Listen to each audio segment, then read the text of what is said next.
राधा वल्लभ श्री हरिवंश। राधा वल्लभ श्री हरिवंश। गुरुदेव, आपके चरणों में कोटि कोटि प्रणाम। महाराज जी, हम भक्ति के मार्ग पर आगे बढ़ते हैं। जीवन की चुनौतियां हमें भक्ति के मार्ग पर पीछे ढकेलती हैं। इस गिरावट को कैसे रोकें? क्या समझें कि ये मेरी परीक्षा हो रही है या मेरे अहंकार का नाश हो रहा है? कैसे समझे आप कि आगे बढ़ गए? हम पहले तो ये समझे कि आप कैसे समझे कि आप भक्ति के मार्ग में आगे बढ़े। आपके कदम क्या हैं जिनको आप समझ रहे हैं कि हम भक्ति के मार्ग में आगे बढ़ गए? किसका प्रश्न है? सामान्यता ऐसा होता है कि हम वृंदावन जा रहे हैं, थोड़ा पूजा पाठ कर रहे हैं, उसमें अगर कोई विघ्न आए तो हमें लगता है कि जैसे कोई चुनौती आ जाए, बार बार घर वाले रोक रहे हैं। अभी सामान्यता जो मानसिकता, ये तो भक्ति का स्वरूप थोड़ी, तो भक्ति की बात है। कहीं जाना आना केवल भक्ति का स्वरूप थोड़ी माना जाता है। वृंदावन तो कितने व्यापार के भी उद्देश्य से आते हैं, सामान देने आते हैं, सामान दे के चले जाते हैं। आंतरिक चिंतन क्या है तुम्हारा? आज भक्ति को केवल बाहरी क्रियाओं से तौला जा रहा है। भक्ति केवल बाहरी क्रिया नहीं है। बाहरी क्रिया से आंतरिक भक्ति का प्रादुर्भाव होता है। अगर आंतरिक भक्ति नहीं तो बाहरी भक्ति का कोई ज्यादा खास बात नहीं होता। तो ये जिनको मानना है कि मैं बाहरी कदम बढ़ाता हूँ और फिर हम पीछे लौट जाते हैं, तो हमें जानना चाहते हैं कि वो कदम कौन से हैं जहां तुम्हारे पहुंच चुके हैं। क्या स्थिति है तुम्हारी भक्ति की जिसको तुम समझ रहे हो?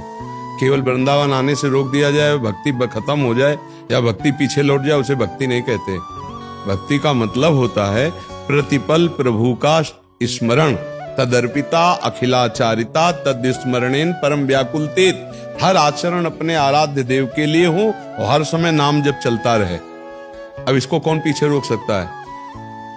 नाम जप अंदर से चल रहा है, हम क्या पता, घर वाले क्या जाने कि हम क्या जप रहे हैं? घर वालों का शासन अंदर थोड़ी है, बाहर है शासन। तो बाहर हम चौका, बर्तन, रसोई, घर के कार्य सब कर रहे हैं। वृंदावन नहीं जाना, कभी नहीं जाएंगे, लेकिन हा वृंदावन हा राधा, इसे कौन रोक सकता है? महाराज जी, एक और बात है, जो सामान्य मानसिकता रहती है कि जीवन की चुनौतियां उन्होंने लिखा है, तो इनका भाव ये भी हो सकता है प्रतिकूलताएं आए।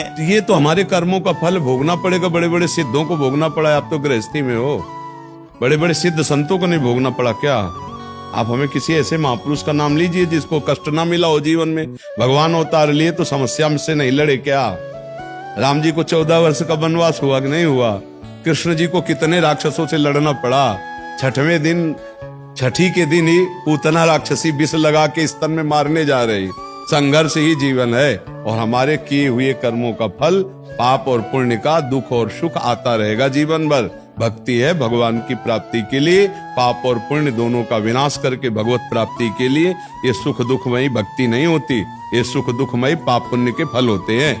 मान लो आज आप वृंदावन आए संत समागम के, अब चकाचक आनंद शुरू हो गया। बोले बहुत सिद्ध बाबा जी, बहुत भक्ति हमारी फली हुई भक्ति नहीं है, ये तुम्हारे पुण्य कर्मों का फल लागू हो चुका है। बोले यार, जिस दिन से वृंदावन गए बाबा जी से मिले, उस दिन से सब हानि ही होती चली जा रही। ये उसका फल नहीं है, पाप कर्म लागू हो गया है। अब अज्ञानी जीव समझता है नहीं। बड़ी कृपा का मतलब होता है आंतरिक चिंतन आपका करेक्ट, धर्म पूर्वक चलना और दुख सुख को सहकर निकल जाना, ये कृपा होता है। ये नहीं, ये कृपा नहीं होने जाओ वो सब, ये नाटकबाजी नहीं। आजकल नाटकबाजी में ही लोग ज्यादा पसंद करते हैं, ये सब बातें नहीं। भक्ति की ऊंचाई है अंदर की भागवतिक वृत्ति, नाम जप करते हुए सब कुछ सहना। फिर परेशानी हमारी क्या है?